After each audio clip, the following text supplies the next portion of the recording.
सोनी चिड़िया एक पेड़ पर अपने छोटे से घर में रहती थी। उसकी एक प्यारी सी बेटी थी, पायल चिड़िया।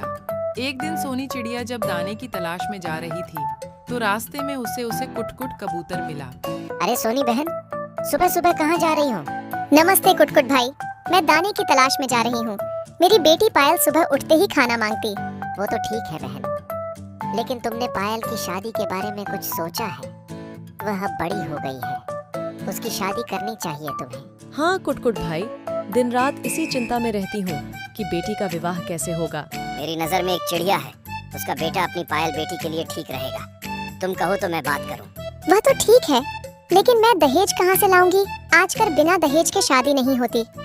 अभी मेरे बराबर वाले पीपल के पेड़ पर रहने वाली मौनी चिड़िया की बेटी की शादी में ससुराल वालों ने पूरा घर मांग लिया। मैं कहाँ से लाऊंगी ये सब? बहन, तुम उसकी चिंता मत करो, मैं बात कर लूंगा। तुम बस शादी के लिए हाँ कर दो। ठीक है, जैसा आप ठीक समझे। कुछ दिन बाद सोनी चिड़िया अपनी बेटी पायल की शादी कर देती है। शादी के बाद पायल चिड़िया अपनी ससुराल जाती है। वहाँ उसकी सास सपना चिड़िया बहुत तेज थी। सुन बहू, तुझे पूरे घर की सफाई करनी होगी, उसके बाद मेरे लिए दाना लाना होगा। मैं तो कहीं जाती नहीं हूँ। और हाँ, इधर उधर मत घूमना, सीधा दाना लेकर मेरे पास आना।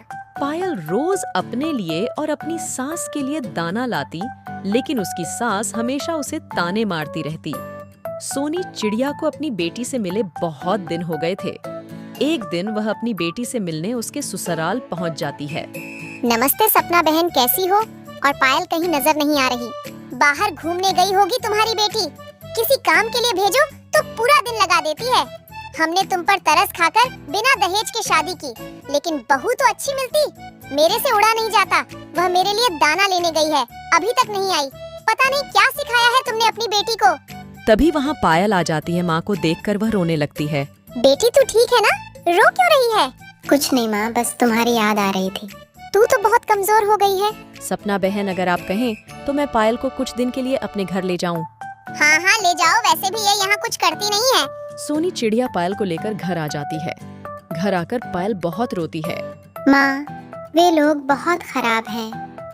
मैं सारा दिन दाने इकट्ठा करके लाती हूँ और दोनों माँ बेटे घर में बैठे रहते हैं।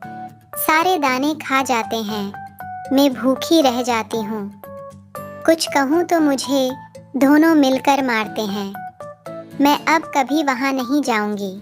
यह सुनकर सोनी चिड़िया को बहुत गुस्सा आ जाता है। वह उसी समय कुटकुट कबूतर के पास जाती है। अरे सोनी बहन, बहुत दिनों बाद आई, सब ठीक तो है? कुटकुट भाई, आपने कहाँ फंसा दिया? मेरी बेटी की किस्मत फूट गई। उसके ससुराल वाले उसे मारते पीटते हैं। मैं तो उसे अपने घर ले आई। ये क्या कह रही हो बहन? मैं अभी उनकी खबर लेता हूँ। कुटकुट कबूतर उनके घर जाता है। तुम दोनों माँ बेटे को शर्म नहीं आती? खुद घर में पड़े रहते हो और पायल बेटी को मारते पीटते हो। मैं आज ही जंगल के राजा से तुम्हारी शिकायत करता हूँ। यह कहकर वह जंगल के राजा मिट्टू तोते के पास जाता है। उनसे शिकायत करता है। मिडू तोता दोनों माँ बेटे को जेल में डाल देता है। जेल में बैठकर दोनों रो रहे होते हैं। तभी पायल मिडू तोते के पास जाती है। महाराज, मेरे पति और सास को छोड़ दीजिए। देखो तुम्हारी बहू कितनी अच्छी है। तुम इसे मारते थे, फिर भी यह तुम्हें बचाने आ गई। बहू, मुझे माफ कर दे। नहीं माँ जी, आप बड़ी हैं, मुझसे माफी मत मांगिए। दोनों माँ बेटे पायल चिड़िया को घर ले आते हैं और पूरा परिवार खुशी खुशी रहने लगता है।